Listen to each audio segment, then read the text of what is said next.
নমস্কার বন্ধুরা, আজকে আমি বানিয়েছি টেস্টি দই চিংড়ি। চলো রেসিপিটা দেখে নিই। গলদা চিংড়িগুলো ভালোভাবে ধুয়ে আর পরিষ্কার করে রেখেছি বেছে। এরপর আমি চিংড়ি মাছগুলোকে গরম তেলে ভেজে নিলাম, লাল লাল করেই ভেজেছি। এরপর আমি একটা পেস্ট বানাবো, যেটাতে লাগছে 12 কোয়া মতো রসুন, 3 টুকরো মতো আদা, একটা বড় পেঁয়াজ গোটা আর একটা ছোট্ট টমেটো। এরপর আমি মিক্সিতে এটা পেস্ট করে নিলাম। এবার চিংড়ি মাছের তেল কিছুটা কড়া থেকে ঢেলে নিলাম, আর বাকি তেলটার মধ্যে আমি গোটা গরম মশলা, শুকনো লঙ্কা, তেজপাতা ফোড়ন দেবো।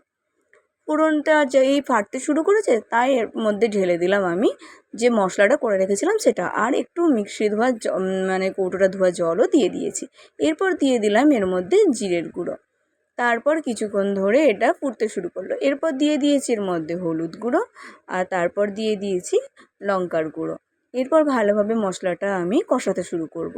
আর একটুখানি ফুটে গেলেই আমি এর মধ্যে দিয়ে দেবো 200 গ্রাম মতো টক দই, যেটা আমি আগে থেকেই ফেটিয়ে রেখেছিলাম। টক দইটা দেওয়ার পরে ভালোভাবে মশলাটা আমি আরও কিছুক্ষণ কষিয়ে নেবো।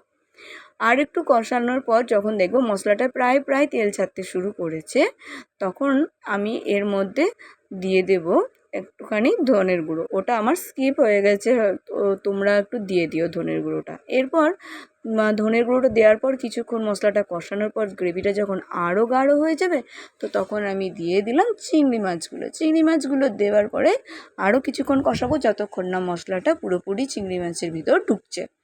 মশলাটা কিছুক্ষণ সমানে কষাতে হচ্ছে, কারণ হচ্ছে নিচে তো বসে যেতে পারে, সেই জন্য। এবার পুরোপুরি মশলাটা একদম ঢুকে গেছে চিংড়ি মাছের ভিতর। আমি উপর থেকে একটু গরম মশলা ছড়িয়ে গরম গরম পরিবেশন